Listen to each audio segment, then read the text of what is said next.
Hey guys, it's Fatina back with another video this time. We're finally getting a review of Crown Jewel 2024. Or, finally done. Again, the Premium Live event, pay-per-view, what do you want to call it, we're finally doing a review of it. I've been meaning to do this for months and months and months. I got a whole backlog of it, a bunch of pay-per-views and much views and stuff I still need to get done, for both AEW and WWE. I did get WrestleMania up, review up, so at least I did that, but I wanted to get the Crown Jewel to Eliminator's Chamber done. I won't say it now. I'm just gonna stick with that for there, but as far as this pay-per-view goes, I really liked it. Will say there's some irksome parts of it, but I'll get into that later. Like some matches didn't completely hit. Like some matches didn't. There was only a few matches that I wasn't too excited for, but or at least just one. No, wait, there was like two, but it was mostly the women's matches, because again, it was mostly Liv versus Nia, and then the women's tag match was mostly just rematches with team. But you get the point there. But yeah, like I still liked it. I still like the show as it is, but let's just go through this right now. I'm just gonna get this whole thing done right now. So let's go on with the first. So our first match that started out the show and kicked off everything is the six-man tag match with Roman Reigns, Jimmy Uso, and Jey Uso against the new bloodline with Solo Sikoa, Jacob Fatu, and Tama Tonga. And this is a great opener for the show. Jey actually came on his own while Jimmy and Roman came in together. Of course, we had the new bloodline all together and everything, but yeah, this was pretty good. We had this classic Usos tag team action. We had even there was some cases where Jey wasn't rolling with Roman again, and again the new bloodline even just delivered with this.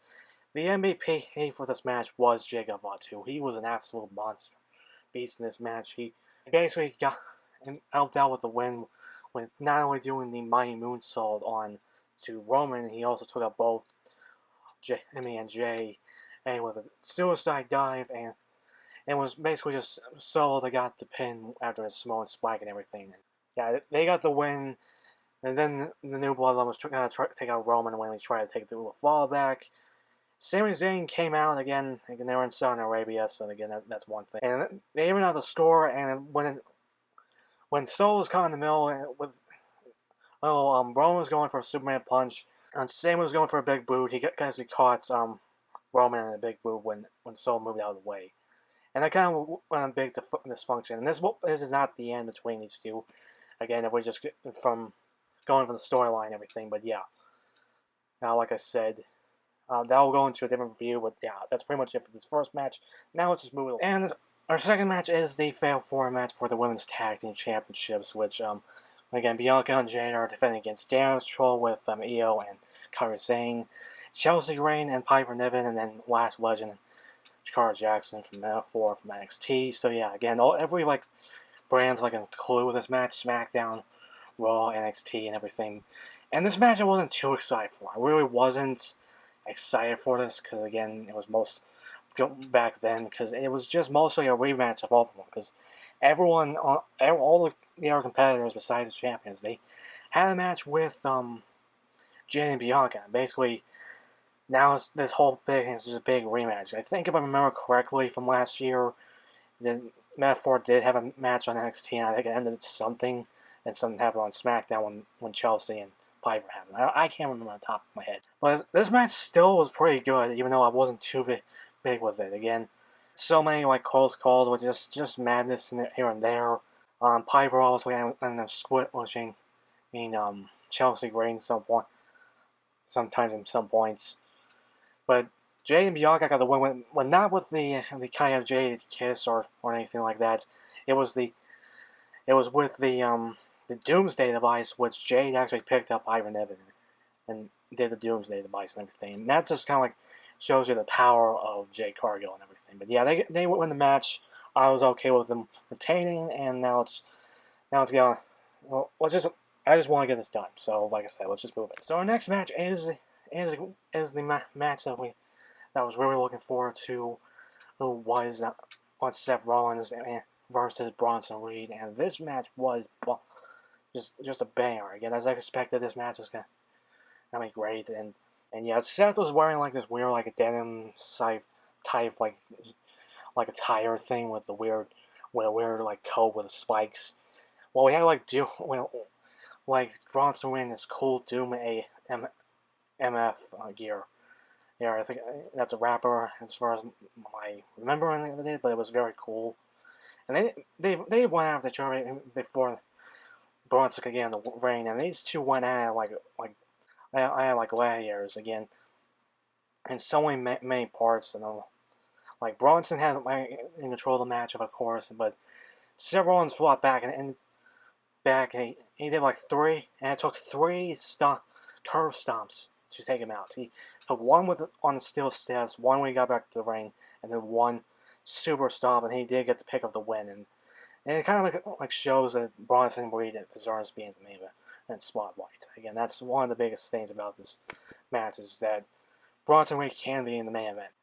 And yeah, like I said, that's pretty much it for this match. Like I said, it's probably one of my favorite matches of the night. So like I said, and I really do like it. Now let's move on to the next match. So the next match we have for the women's crown jewel champion we got, which is just champion versus champion from Raw and SmackDown. We got the women and the world champion Liv Morgan against Nia Jax. I can't even say I was very excited for this match. I really wish that Bayley would have won back to this championship, or heck, even Rhea covering back the World Heavyweight Championship, because then I could have had someone to cheer for. But no, it's just two heels, that makes no sense and tense to me. So I was mostly just rooting for Liv because she's the one I hate the least. Well, again, you can probably already know how I don't like. Now, this match was okay. Again, we had just a lot of stuff. We had Tiffany. Again, expected like not having a lot of control during the matchup. Then Tiffany came out and tried to cash in her money in the briefcase. We don't even know if she was gonna try to do it on Nia or Liv, which obviously when Nia saw it, she just I guess mistaken thinking Tiffany just to cash in on her and everything. But yeah, it's kind of like when it happened. One of the things, and then the rest of the judge got involved, at least Raquel and mostly it was thanks to Dom that got Liv with the win with the Oblivion. So yeah, and your inaugural women's crown jewel champion is Liv Morgan. So again, we're not really sure what's gonna happen. I'm guessing this is gonna be a yearly thing where just both champions from both Raw and SmackDown face each other, and then one of them becomes the crown jewel champion, just like a yearly thing. But yeah, again, like I said, it was a good. It was an okay match. It's a good match, whatever you want to call it. It was just okay. So that's pretty much it. So now getting to our next the match, which is Randy Orton versus Kevin Owens, the grudge match ever since KO went and heel, and there was no match. It literally went into no contest because during Kevin Owens attacked Randy Orton during his entrance even before the bell started, and they just kept fighting all over the arena, all over the arena. Just kept fighting and fighting. We had Randy Orton RKOing and Pierce. We had and just kept fighting and until they were in the crowd and Randy Orton sat on the table and we got an elbow drop from KO through the table and everything. So yeah, that's pretty much it. That again, there was no match. Again, it was kind of like just fun to watch them try to beat the hell out of each other and everything. And obviously, when we just fast forward now, they never had their match against an actual match because obviously Randy Orton was taken out, and then KO, and then we were supposed to get that match at Mania, but again, like I said, now because now Kevin Owens was injured, and we don't know when we're gonna get that match ever. But that's pretty much it for. So yeah, I just want to go through all that. So again, it was a fun brawl, all just fun to watch, and now let's just move on to an actual. So the next match up is the triple threat match for the United States Champion. We got LA Knight defending his championship against Carmelo Hayes and Andrade. And this was probably one of my other, probably one of my other one of my favorite matches of the night besides Bronson Reed and Seth Rollins. And I can say even the opening match was probably one of my favorites. But again, these two went at just at and just pulled off a spectacle. We had like multiple moments and a lot of other stuff. Just a lot of just good moments, like when Andrade looked like he was going for a move, like a like a fourth like like a diving move on Carmelo Hayes. He just went like for a moonsault on LA Knight on the outside, and then LA Knight also did the part where LA Knight did the avalanche and some German suplex, and then we have the nothing but net from Carmelo Hayes again. And it was German suplex on Andrade, and then it was a nothing but net from Carmelo Hayes. But the biggest turning point in that end of the match was, and probably one of the best parts of the match was as the OMG moments for 2024, and that's when Carmelo Hayes was going for like tilt-a-wall face buster, and LA Knight just came out and did the BFT, pretty much both of them. And yeah, 1-3 he retains, and again, and this was just an epic matchup, and like I said, I just really loved it. And yeah, and like I said, that's pretty much it for this one. That's pretty much it. Now let's go on.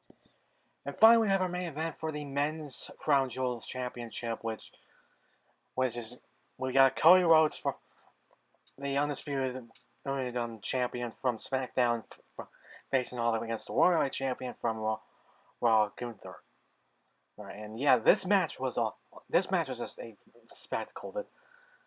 The crowd was great, the match was great, everything about this match was great. Right, again, and the Crown Jewel Championship, I wasn't too fond of this whole thing going on, but it was like a yearly thing. I mean, it's like a yearly thing, and it just kind of reminds me of the Champions of Champions, like the actual belt from the SmackDown vs. Raw 2010. Not the one they did like back in 2007. I was 20 something, but you kind of get the point there. As far as gears, Gunther was just wearing what he usually is. I think it was just a black trunks and everything. And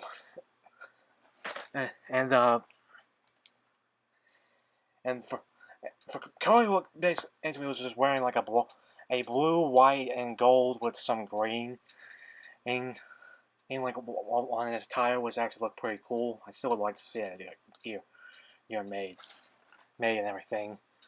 But yeah, this match was awesome. Again, these two just we just had to go through chops, some Cody Cutters, crossroads. We had a T-Rex drop kick that Gunther does, and then went straight into his powerbomb, which Cody kicked out. He even caught Cody when he was doing the disaster kick into the Boston Crab. And with the bionic elbows. Like I said, we had just everything, even just Cody just taking the damage and even just asking for more and everything like that. Everything in this match was great. And basically it just ended with Cody going for the super Cody Cutter, but got caught by Gunther with a rear naked choke. Yeah, Cody actually reversed into a pin and they actually won under 3 in your first ever Crown Jewel champion is Cody Rhodes, which I expected that. I was more just thinking it was going to be Cody again, and yeah. So a lot of people complain about the ending because it's just rough and like weird, but honestly, it just makes sense with that, with like the rear naked chokehold, the cocaine clutch of from thinking of Samoa Joe. We've seen that reversed into a pin before, and like Finn Balor did and won, but yeah.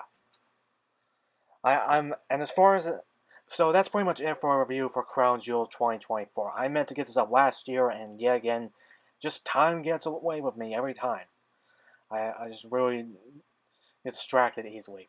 So, yeah, we finally got this done. I really did like this show. Again, Crown Jewel wasn't too excited for it, but they've been doing a lot good with international shows lately. and it's just been great. So that's pretty much it. Remember to like to comment down below what you guys think of this video. What do you think of my reviews? What are your thoughts on Crown Jewel 2024? Even though it's been like a year already, or almost a year. Do you still enjoy my reviews and predictions for wrestling in shows like pay-per-views and all that jazz? Subscribe, tap the bell, more videos coming soon, more pay-per-view reviews, and a lot of our figure reviews and stuff like that. And this is Ice 15, we're going there, we're kicking out of here.